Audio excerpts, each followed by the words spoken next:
मैं बधाई देता हूं आजमगढ़ के लोगों को। इतनी मजबूत, इतनी एकजुट पार्टी शायद उत्तर प्रदेश के किसी जिले में होगी जो आजमगढ़ के बीच है, जहां एक लोग अगर बात करो तो 1972 से या 2022 में खड़े हो।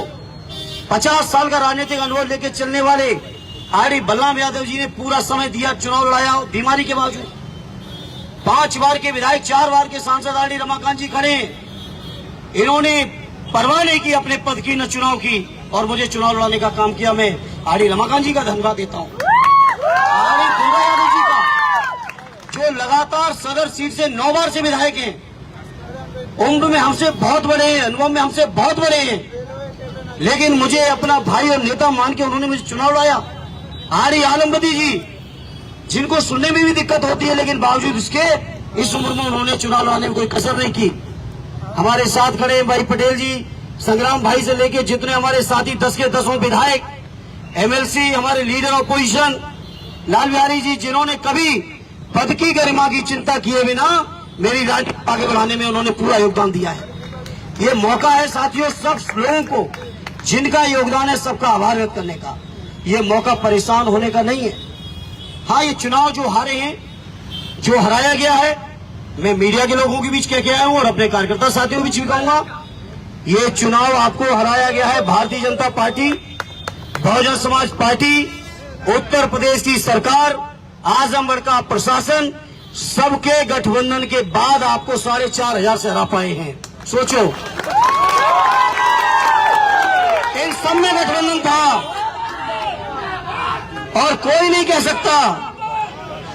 मैं इस मौके पर मैंने चुनौती दी मीडिया के बीच जाके, अगर बहुजन समाज पार्टी की राष्ट्रीय अध्यक्ष बहन कुमारी मायावती जी में हिम्मत और क्षमता थी तो आजमगढ़ की वोटिंग से पहले एनडीए के उम्मीदवार का समर्थन करके दिखा देती, तो आजमगढ़ के लोग बता देते उन्हें।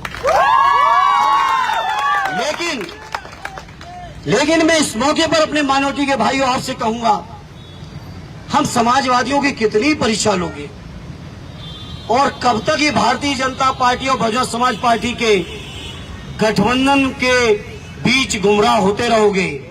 मैंने चुनाव के दौरान भी कहा, फिर दोहराता हूं, ये भारतीय जनता पार्टी की बी टीम बनके बहुजन समाज पार्टी ने काम किया और आपके वोटों में डेंट करने का पूरा टेंडर लेके ये बहुजन समाज पार्टी के नेता और यहाँ के उम्मीदवार लगे हुए थे। इसलिए मैं इस मौके पर कहना चाहता हूं, अपने माइनॉरिटी के लोगों के बीच कम से कम मेरी हार से ही सबक ले लो। उत्तर प्रदेश के अंदर कोई भारतीय जनता पार्टी से लड़ रहा है और कोई लड़ेगा तो केवल और केवल समाजवादी पार्टी और उसके नेता माननीय अखिलेश यादव जी। और आप भी जब ताकत नहीं दोगे या ताकत देने में कंजूसी कर दोगे तो बताओ मेरे साथियों, भारतीय जनता पार्टी से कैसे निपटोगे? कब तक धोखा खाओगे? हर मौके पे इन्होंने 4-4 बार सरकार मिलकर बनाई। जब मौका मिला, भारतीय जनता पार्टी की जरूरत पड़ी, अभी विधानसभा के चुनाव में अगर आपकी सरकार नहीं बनी है आज उत्तर प्रदेश में, तो इसके पीछे भी बहुजन समाज पार्टी और भारतीय जनता पार्टी का गुप्त समझौता था। और आजमगढ़ के मेरे लोग जो नहीं समझ पाए इस चीज को, कम से कम आज इस हार के बाद बंद कमरे में अकेले में सोचना कि आपकी थोड़ी सी और दुआएं मिल जाती तो आजमगढ़ से भारतीय जनता पार्टी का कभी खाता नहीं खोलने देते। न जाने क्यों आप गुमराह हो गए और बहुजन समाज पार्टी को जो टेंडर लिए बैठी भाजपा से, जो डरती है ईडी से, जो डरती है सीबीआई और इनकम टैक्स से, और सीबीआई इनकम टैक्स के डंडे की बदौलत अगर आप भी गुमराह हो गए तो बताओ मेरे आजमगढ़ के भाइयों कैसे संघर्ष होगा। इसलिए मैं अपने नौजवानों से कहूंगा, कोई बात नहीं, चुनाव हार गए। साथियों ने जिसने वोट दिया उसको धन्यवाद, और जिसने वोट नहीं दिया है मेरे नौजवानों, अभी से उनके घर में जाके पूछना कि आखिर हमने क्या गुनाह किया था जो मुझे वोट नहीं मिला।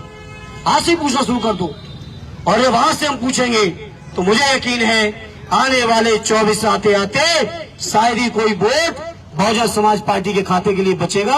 सारा वोट समाजवादी पार्टी और हमारे नेता माननीय अखिलेश यादव जी के पक्ष में होगा। इसलिए मैं आजमगढ़ के भाइयों केवल 14 दिन का चुनाव लड़ा।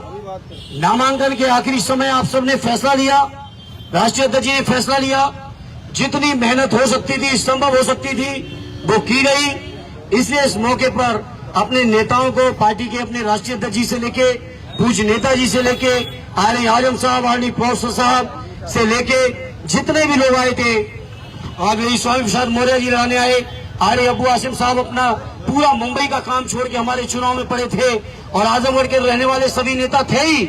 आसपास के लोग, आर राम गोविंद चौधरी जी जिनका स्वास्थ्य खराब था, वो भी कम से कम हमारे चुनाव के दौरान उन्होंने एक दिन भी बिना नागा किए रात दिन आजमगढ़ के लोगों के बीच बने रहे।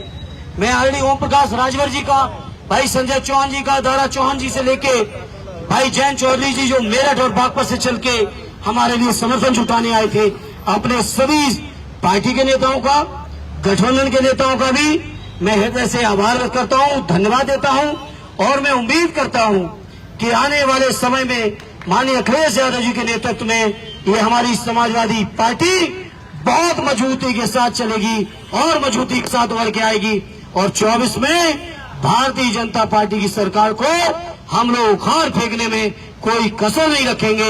ये मैं आपको उम्मीद और भरोसा लेके आया हूं। मैं उम्मीद करता हूं जितने भी हमारे विधायक हैं, पूजा सरोज जी का से लेके सभी लोगों का, बेचई भाई से लेके भाई हमारे राजभर जी दीदारगंज से लेके जितने साथी हैं, कमला जी से लेके बहुत सारे, हम नाम लेंगे तो हजारों की तादाद में है। इन्हें जिन साथियों का नाम न ले पाए वो बुरा न मानेंगे। मैं उम्मीद करता हूं चुनाव हम जरूर हारे हैं, हम हिम्मत कतई नहीं हारे, न हारेंगे साथियों। और मुझे इस बात का फक्र है, हर चुनाव नहीं जीता जाता है, न हर चुनाव कोई पार्टी जीत पाती है। सब लोग हार चुके हैं, हर पार्टी हारी है। चलो कोई बात नहीं, लेकिन आज से ही मैं अपने साथियों से प्रार्थना करूंगा, सबक लें इस चुनाव से और देखें, अध्ययन करें कि कहां कहां हमारी कमी छूट गई। क्योंकि आने वाले 24 में आदरणीय अखिलेश यादव जी के नेतृत्व में एक ऐसी ताकत खड़ी करनी है जो दिल्ली से फासिस्ट भारतीय जनता पार्टी को हटाने में अपना पूरा का पूरा योगदान दे सके। इसलिए इस मौके पर, अरे दे रहा है अध्यक्ष जी, आप तो सबके ऊपर हो ही, मैं बुला रहा था, आप आ ही नहीं पाए, बुलाओ अध्यक्ष जी को। इस मौके पर जितनी बधाई है अंततः तो आप में ही समाये थे। आर्य जिलाध्यक्ष जी को, उनके पूरे जिले के पदाधिकारियों को रात दिन एक की है। अब मेरे पास ना शब्द नहीं है, और शायद बहुत सारे लोग ऐसे होंगे जिनके जो मुझसे मिले भी नहीं और रात दिन काम किए हैं। उन सब साथियों में बधाई देता हूं, धन्यवाद देता हूं, और उम्मीद करता हूं समाजवादी पार्टी के प्रति आप सबका ये जज्बा, ये समर्पण हमेशा बना रहेगा। और आज से ही हम लोगों को लग जाना चाहिए 24 में भारतीय जनता पार्टी की सरकार को उखाड़ के आर्य अखिलेश यादव जी के बिना दिल्ली की कोई सरकार न बन पाए, ये संकल्प लो नौजवानों। तब कुछ लगेगा कि हार से कुछ नौजवानों को उदासी हुई है, निराशा हुई है, और ये उन्होंने एक नया संकल्प लिया है। तो मैं इस मौके पे कहूंगा, ये संकल्प हमें आपको लेना चाहिए कि 24 के चुनाव में बिना अखिलेश यादव जी के दिल्ली की सरकार न बन पाए, ऐसा इंतजाम हमें, आपको, सबको, और पूरे प्रदेश में जो समाजवादी लोग भी सुन पा रहे हैं मुझे, उन सभी को मैं यही अनुरोध करूंगा, यही अपील करूंगा, और उम्मीद करता हूं कि आप सबका यही समर्थन सहयोग बना रहेगा। मैं एक बार फिर से सबको धन्यवाद देते हुए दुष्यंत कुमार जी की एक लाइन कहते हुए, मंजिल मिली ना मिली इसका मुझे गम नहीं, मंजिल के जुस्तजू में मेरा कारवां मेरे साथ है, इससे ज्यादा मुझे कुछ चाहिए नहीं। बहुत बहुत धन्यवाद।